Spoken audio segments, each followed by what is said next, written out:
College শিক্ষককে পিটিয়ে হত্যার ঘটনায় ১৪৪ ধারা জারির পরও কোথাও কোথাও ধাওয়া পাল্টা ধাওয়ার ঘটনা ঘটেছে। বিরাজ করছে থমথমে অবস্থা।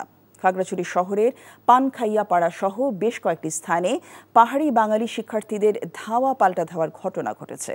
মঙ্গলবার দুপুরে খাগড়াছড়ি টেকনিক্যাল স্কুল অ্যান্ড কলেজের আবুল হাসনাত মোহাম্মদ সোহেল রানা নামের ওই শিক্ষককে পিটিয়ে হত্যার অভিযোগ ওঠে। এই ঘটনার পরপরই এলাকায় দুপক্ষের মধ্যে সংঘাত ছড়িয়ে পড়ে। পরিস্থিতি নিয়ন্ত্রণে খাগড়াছড়ি উপজেলা সদরে অনির্দিষ্টকালের জন্য ১৪৪ ধারা জারি করে জেলা প্রশাসন।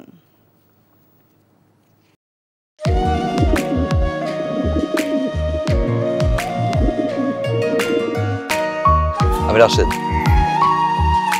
আমি সুফিয়া। আপনার পোষা কবুতর, আপনার মায়া এখনো ছাড়তে পারেনি, এই জন্য উড়ে চলে আসছে।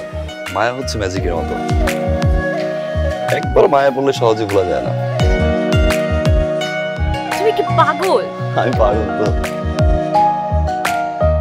সুফিয়া,